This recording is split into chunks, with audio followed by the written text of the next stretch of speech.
While much of the world is limping through 2025, the Philippines is flipping the script, defying global economic headwinds and sprinting ahead as one of the fastest-growing economies on Earth.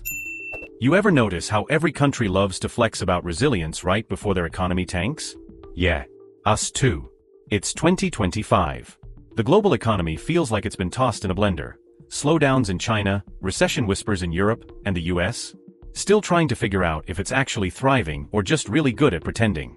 And yet, while most nations are busy nursing hangovers from inflation, war, and policy screw-ups, the Philippines? We're sprinting. IMF just handed out its 2025 forecast, and guess who's sitting pretty with a projected 6.1% GDP growth? Not China. Not Thailand. Not Malaysia. Not even Indonesia. It's us. The country people still like to underestimate, until we make them eat their projections for breakfast. To put that in perspective, China's limping behind. Thailand's coasting. Malaysia's stuck in second gear. And Indonesia? Well, they're still trying to start the engine. Only 2 countries in all of Asia are expected to grow faster than us, India at 6.5% and Mongolia at 7%. And let's be honest, Mongolia's economy could probably fit in BGC. But let's be clear. This isn't just a numbers game. This is a wake-up call. Because you're probably thinking, so what? GDP's growing. Doesn't mean I'm seeing more in my wallet. Fair. That's the catch. Growth doesn't always trickle down. Sometimes it evaporates before it hits ground level. But here's where it gets interesting. This isn't blind, empty expansion. We're talking real movement, infrastructure gains, service sector expansion, and remittance strength that's still propping up entire barangays. The Philippines is finally starting to cash in on potential people wrote off for decades. The same potential that got drowned in corruption headlines and karaoke memes is now actually showing up in IMF spreadsheets. And here's the kicker, while half the world's in therapy over economic fatigue, we're still clocking in, grinding it out, and outpacing economies that had a 20-year head start. So why aren't more people talking about this? Because it doesn't fit the narrative. Because it's easier to sell disaster than quiet progress. Because, let's face it, people only pay attention to the Philippines when there's a storm or a scandal. But maybe it's time we flip the script. Maybe 2025 isn't about being the underdog anymore. Maybe it's about being the blueprint. And if you're still not convinced, here's your open loop. What's fueling this growth? Hint, it's not just OFWs and prayers. Stick around. We're unpacking the playbook next. Let's not sugarcoat it. The global economy right now? It's giving midlife crisis. You've got countries panic buying protectionism like it's toilet paper in a pandemic. Trade wars being lobbed back and forth like dodgeballs at recess, and energy prices so high they make Bitcoin look humble. And just when you think it can't get messier, boom. Trump's back for a second term, and like clockwork, the tariff machine starts spitting again. China's not amused. Retaliation? Yeah, they're not just considering it, they're practically sharpening their chopsticks. Meanwhile, Europe's sipping lukewarm coffee, trying to act unbothered while their export economies slowly bleed out. Germany's manufacturing engine? Sputtering. South Korea? Slowing down. Japan? Still polite about everything, but worried sick on the inside. Now here's where it gets awkward. All these big economies that used to lecture the rest of us on stability and efficiency are suddenly fumbling the bag. And the Philippines? We're over here, in the middle of this geopolitical food fight, casually clocking over 6% growth like it's just another Tuesday. You ever feel like the quiet kid in class suddenly started acing every exam while the so-called geniuses are flunking out? That's us. But here's the twist no one's ready for. Our strength in this mess isn't because we avoided the chaos, it's because we've lived in it for decades. We didn't just build resilience. We turned it into a national sport. See, while the West is crying about volatility, we've been budgeting with typhoons, blackouts, and bureaucratic absurdity for years. While they whine over economic uncertainty, we're thriving in the same conditions they treat like apocalypse. Why? Because we never believed in the illusion of stability to begin with. We were born in the eye of the storm, we just learned how to dance in it. But here's the real plot twist. You know who's about to feel the most pain in this global mess? The countries that thought they were too smart to fail. The ones who thought globalization would always serve them, not realizing the menu has changed and now they're the ones being served. Meanwhile, our remittance-driven, service-savvy, chaos-trained economy is quietly rewriting the rules of survival. So here's the question nobody's asking. In a world unraveling at the seams, is the Philippines the only one who actually came dressed for the storm? Don't answer that yet, because up next, we're pulling back the curtain on what's really driving this unlikely momentum. Spoiler, it's not luck.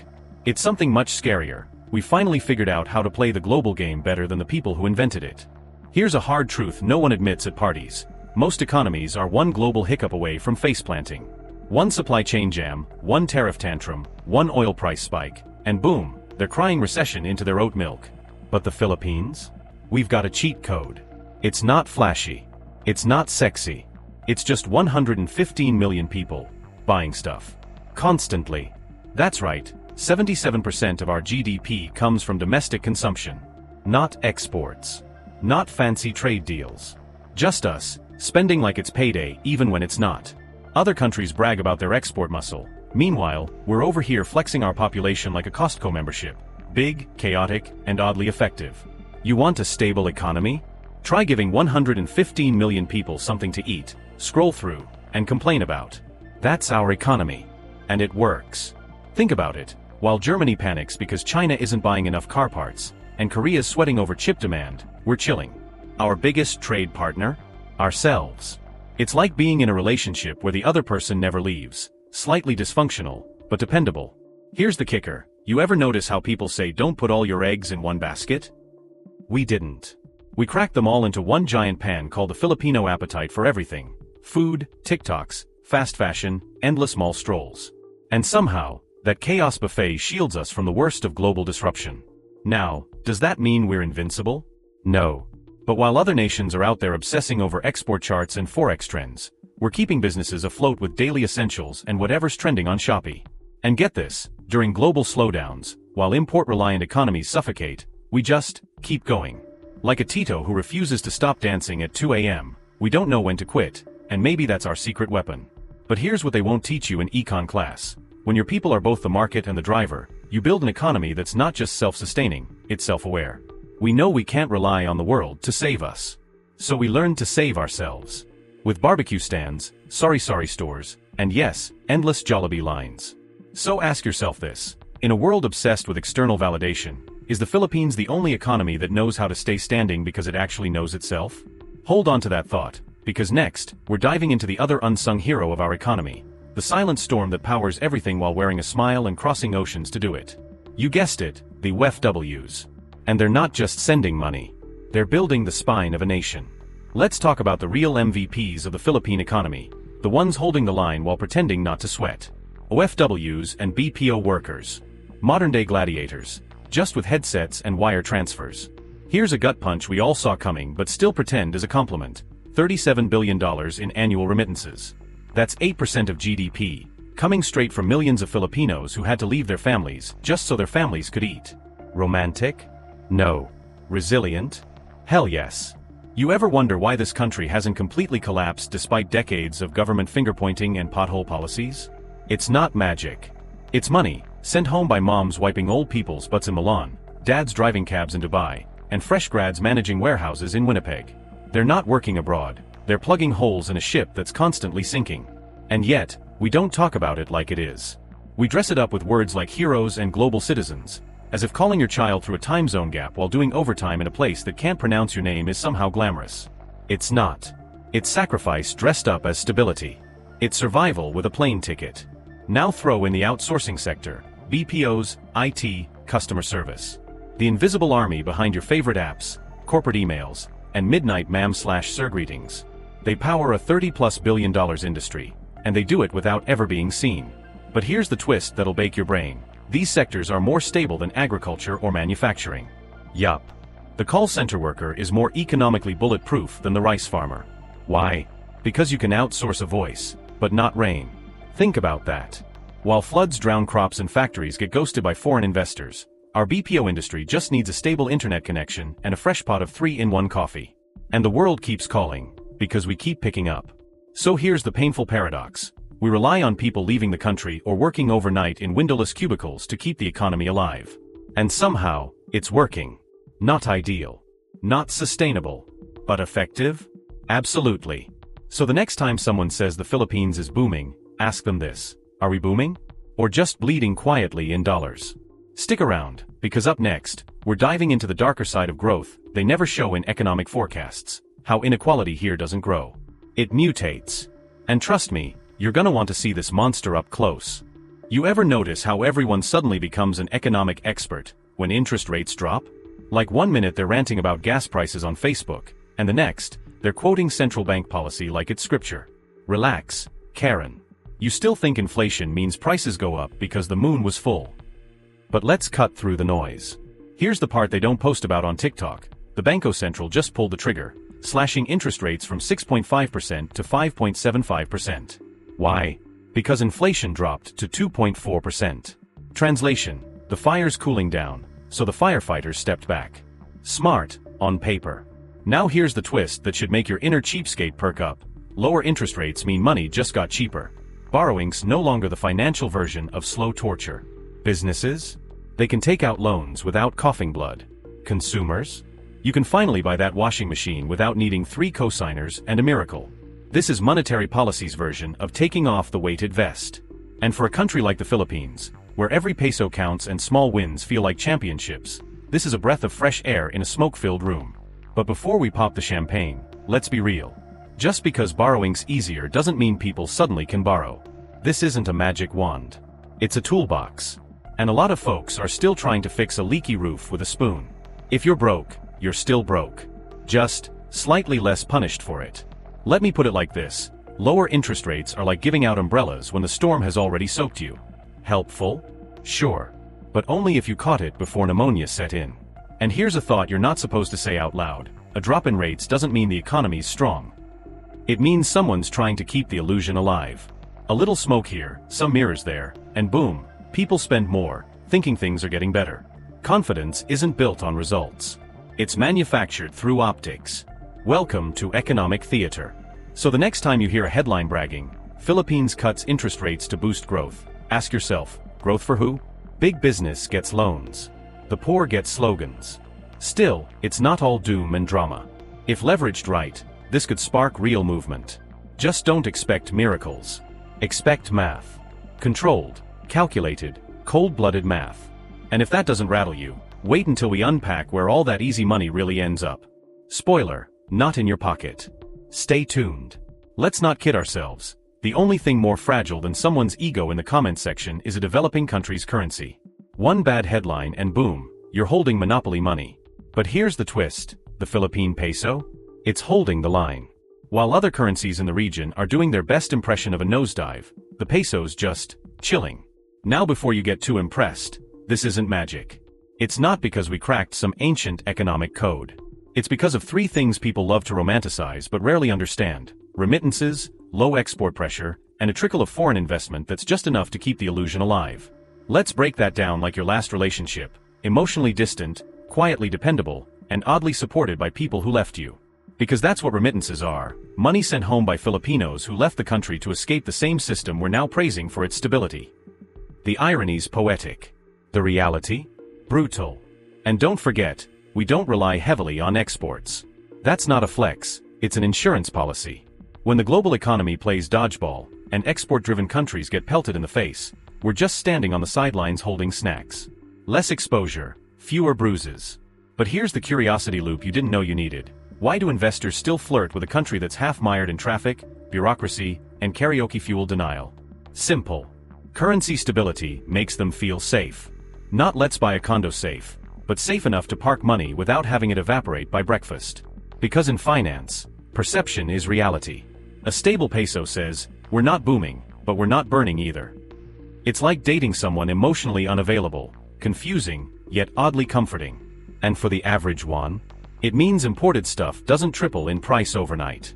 Your ramen, your iPhone parts, your skincare routine imported from South Korea, they all stay just expensive enough to hurt, but not enough to break you. That's what stability buys you, predictability in a chaotic world. But let's not throw a parade just yet. Stability isn't the same as strength. A brick that doesn't move isn't flying, it's just stuck. And while we love a good look, we're not collapsing. Moment, maybe the goal shouldn't be survival, but actual progress. Because if the peso's calm while the rest of the region panics, the real question is, are we truly stable, or just too numb to move? And that's a question we'll unpack when we talk about who's really winning in this economic balancing act. Spoiler, it's not who you think. Stick around.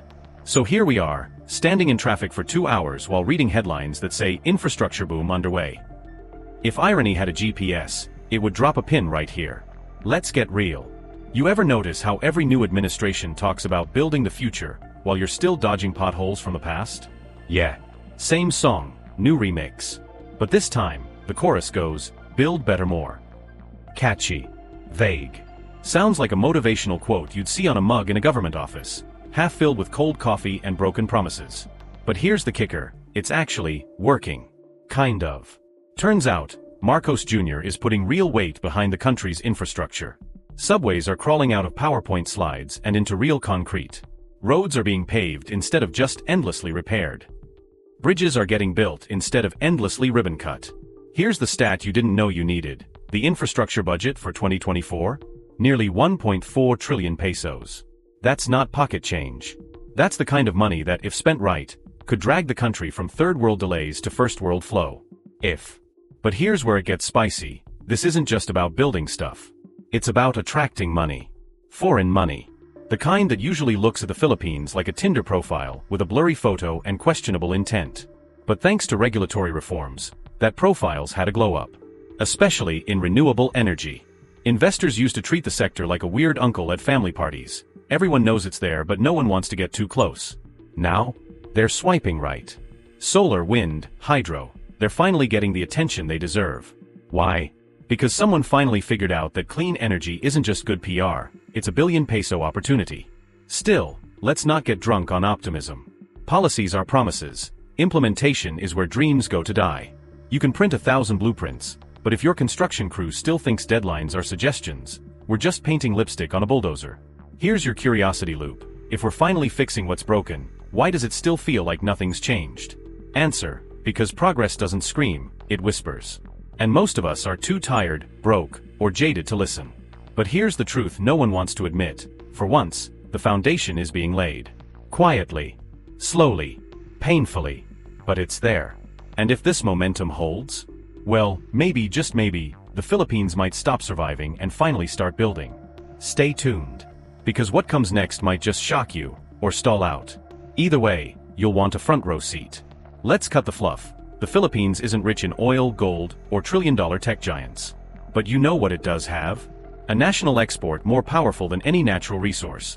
Filipino talent under 30 with Wi-Fi and a headset. Median age? 25.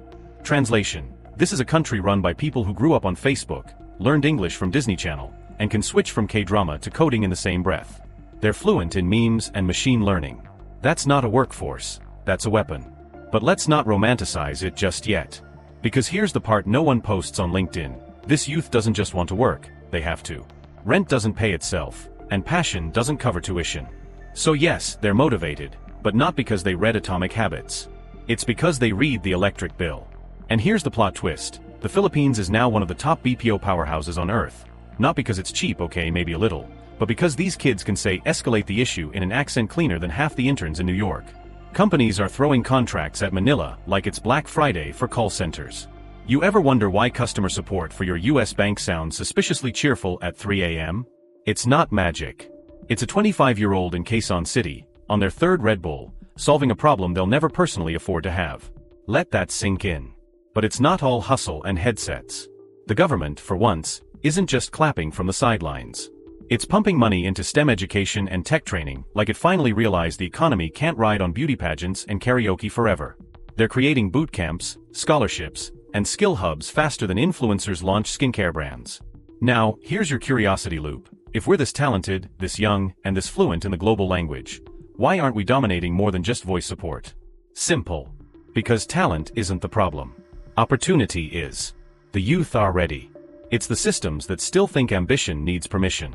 So yeah, the Philippines has a gold mine, but instead of digging it, we're telling it to hold the line. That's the tragedy and the irony. But the spark's there. The engine's running. And when this generation finally stops waiting for permission and builds its own damn table, let's just say, Silicon Valley better start learning Tagalog.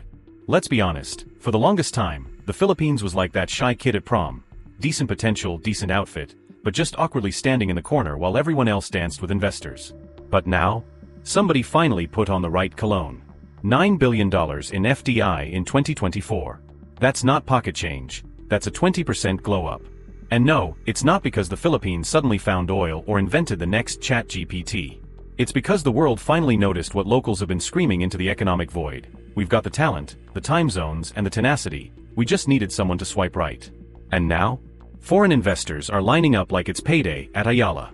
They're not just dropping cash into call centers. They're going full throttle into renewable energy, fintech, AI, and e-commerce. In other words, they're not just here to build, they're here to stay. And to scale. But here's the stinger. If outsiders can see our value from 8,000 miles away, why do we keep acting like we're not good enough to sit at the grown-up table? See, the Philippines didn't magically change overnight. The resources were always here. The workforce? Already world-class. The only thing that shifted? Global companies finally stopped ignoring us. It's like realizing your quiet office mate is actually a coding genius with a side hustle that makes 6 figures, and you're just now asking for help with your spreadsheet. So why now? Because the world is burning, literally and digitally. Energy prices are through the roof, automation is killing low-skill jobs, and companies are bleeding money trying to keep up. They're desperate for places that are affordable, stable-ish, and fluent in English and the internet. The Philippines is no longer a backup option, it's a business survival strategy. If foreign companies are cashing in on our growth, where does that leave the locals? Are we riding the wave, or just watching it from the shoreline? Because here's the brutal truth. Investment without inclusion is just exploitation with better branding. The money's here, but is the opportunity following the same GPS? This isn't about nationalism. It's about not being the side character in your own story. The big players are already here. The only question is, are you in the game, or just cheering from the sidelines? Investors believe in us. Maybe it's time we did too. Alright. Let's talk about something that gets everyone hyped but no one wants to clean up after: tourism. We all love a beach. Sand in our toes, sunsets that look like a painting, and overpriced coconuts. But let's not pretend. The Philippines has been the hot girl at the global travel party for years. The problem? She got ghosted during the pandemic. And now she's back, hotter, smarter, and charging entrance fees. 6 million tourists in 2024. $9 billion in revenue. That's not just a rebound, that's a full-blown renaissance. Like Boracay took one look in the mirror, said, "I'm better than this," and booked a wellness retreat. Spoiler, it worked. But before you pat everyone on the back and call it a comeback story, let's address the part no one puts on postcards. We nearly wrecked paradise. Over-tourism. Pollution. Development so rapid it made Mother Nature throw up in her own ocean. You ever wonder why the same tourists who rave about Siargao's beauty also secretly book return flights to Bali instead? I'll wait. Now here's the twist. This time, we're doing it almost right. Infrastructure is finally catching up to ambition. Airports don't feel like abandoned bus terminals anymore. Roads actually lead to places. And sustainability, yeah, remember that word we used to pretend we understood? It's now baked into the business plan. We're talking solar-powered resorts, stricter zoning laws, and tourists who get shamed for littering harder than they would for cheating on their taxes. This isn't just about making Boracay Insta-worthy again. It's about making tourism a long-term hustle, not a one-night stand. Because here's the brutal truth. A country that depends on tourism but forgets to protect its tourist spots is like a chef who eats the ingredients before cooking. Delicious today, bankrupt tomorrow. So yeah, the tourism numbers are flexing, but are the locals benefiting? Or are we just polishing the beaches while ignoring the broken homes behind the beachfront? If we're making billions from foreigners flying in, why do so many Filipinos still struggle to afford a weekend at the very beaches they grew up near? You can't claim growth if your people can't afford to touch it. So yes, the Philippines is open for business. Flights are full, resorts are packed, and influencers are back to filming drone shots they don't even know how to edit. But if we want this boom to mean more than just pretty pictures, we need to make sure paradise isn't just visited, it's protected, shared, and owned by the people who live in it. Tourists come and go. But the future? We're stuck with that. Why is the Philippines always 5 minutes from greatness, but never on time? No, really. We've got the ingredients: brains, beauty, beaches. But when it's time to serve the meal, we bring the plate, and forget the food. The economy? Growing. Yeah, like a plant that hasn't seen sunlight. We're stuck at 6% growth, the bottom rung of our own 6 to 8% target. That's not momentum, that's barely moving. And while politicians parade around with stats that sound impressive, let's hit pause. 18% of our population still lives below the poverty line. Not metaphorically broke, rice for breakfast, lunch, and dinner broke. In a country where malls have waterfalls, but rural towns still pray for paved roads. But wait, it gets richer. Not the people, of course. Just the irony. Global risks are turning up like bad sequels. US trade policy doing the cha-cha every 6 months. China's power plays in the South China Sea threatening to turn this into a real-life game of battleship. And yet, we pretend like we're spectators, not possible collateral. Domestically, bureaucracy is still our national sport. Try opening a business, or getting a permit, or applying for aid. You'll age faster than your application moves. You ever notice how the only thing that moves quickly in government is the excuse? And let's talk infrastructure. We've got billion-peso plans, big budget buzzwords, and groundbreakings with more photographers than engineers. But one typhoon and half the country turns into Atlantis. So here's the bitter pill. We're not lacking in potential, we're drowning in mismanagement. It's not that the system is slow. The system is designed to be slow, because inefficiency is profitable for the right people.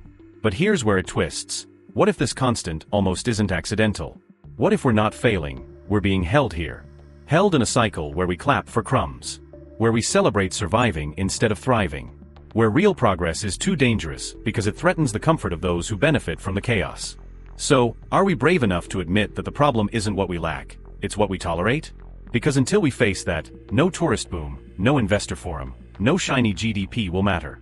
The facade is cracking. Now the real question is, will we finally build, or just keep repainting the ruins?